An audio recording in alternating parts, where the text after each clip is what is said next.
आम्हाला कळलं तुम्हाला डिहायड्रेशनमुळे चक्कर येत नाही. तुमच्या घरात जरा तणावाचं वातावरण आहे त्यामुळे तुम्हाला चक्कर येते. Sorry distract rolling. आणि अशा तणावाचा त्रास कुठल्याही आईला होईल नाही का? बोला. आणि ही टिप्पणी करणार आपण कोण नाही, म्हणजे आमच्या घरातल्या खासगी गोष्टींवर बिंदास कसे काय बोलताय तुम्ही? ते आपले आणि कोकणात दशावतार करणाऱ्या एका मोठ्या कलाकाराचा मुलगा आहे. विनाली. हो का?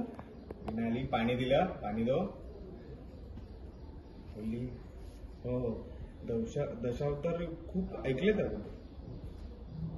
माझी मावशी आहे ना कोकणातली. अच्छा. तिच्याकडूनच ऐकली. फार सुंदर अनुभव असतो ना दशावतार पाहणं. हो अगदीच.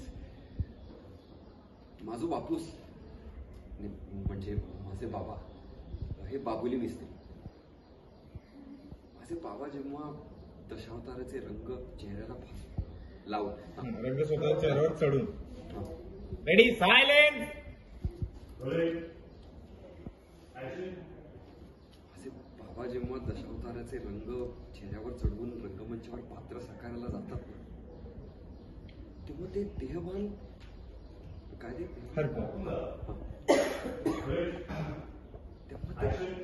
तेव्हा ते देहभान हरपून जातं. म्हणजे मीच त्यांना ओळखत नाही. तिथे माझे बाबा दिसतच नाही. दिसतं तर फक्त ते पात्र. तिथून आजी बोलली काळाचा कलाकार यालाच म्हणतात. बरं पण हे तुला भेटले कुठे लक्ष्मी? लक्ष्मी बोलली काय झालं नाही, मी येत होती त्यावेळेस मला चक्कर आली आणि हे माझ्या मदतीसाठी धावून आले आणि घरापर्यंत ते इथे मला सोडायला आले. हरीश बोला आई चक्कर आल्यावर घरी सोडणं हे बेसिक आहे का? हा आणि तू एकटी का जातेस बाहेर? तू सांगायचंस ना मला, मी आलो असतो तुझ्यासोबत. लक्ष्मी बोलली माधव माफ करा, म्हणजे हरीशचं बोलणं मनाला नको लागू. काकू तुम्ही माफी का मागता? तुमची काहीच चूक नाही. काकू तुम्ही माफी का मागता? तुमची काहीच चूक नाही. आणि दादांचं बोलण्याचं पण मला वाईट वाटलेलं नाही. मला धक्का तर बसलाय की आपल्या आईशी असं कोणी बोलू शकतं.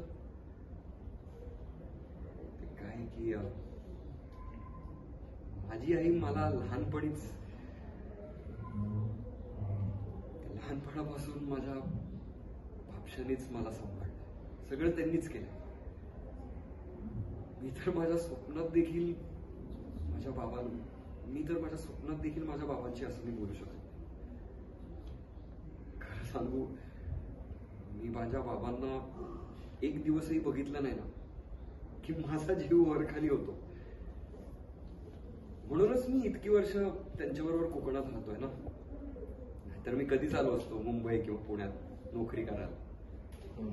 हरीश बोला नोकरी घेतलीच नाही की मिळाली नाही म्हणजे ऑप्शन नसतील म्हणून राहत असतील ना गावी. नाही बरोबरच आहे तुमचं. नोकरी नाही माझ्याकडे, तेच शोधायला आलो इकडे.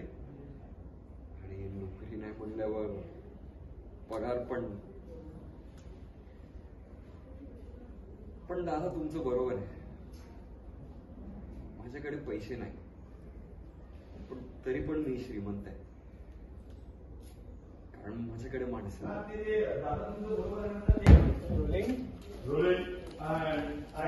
आणि दादा तुमचं बरोबर आहे. पैशाने मी श्रीमंत नाही तरी पण मला श्रीमंत वाटतं. कारण माझ्या आयुष्यात ना माणसं आहेत.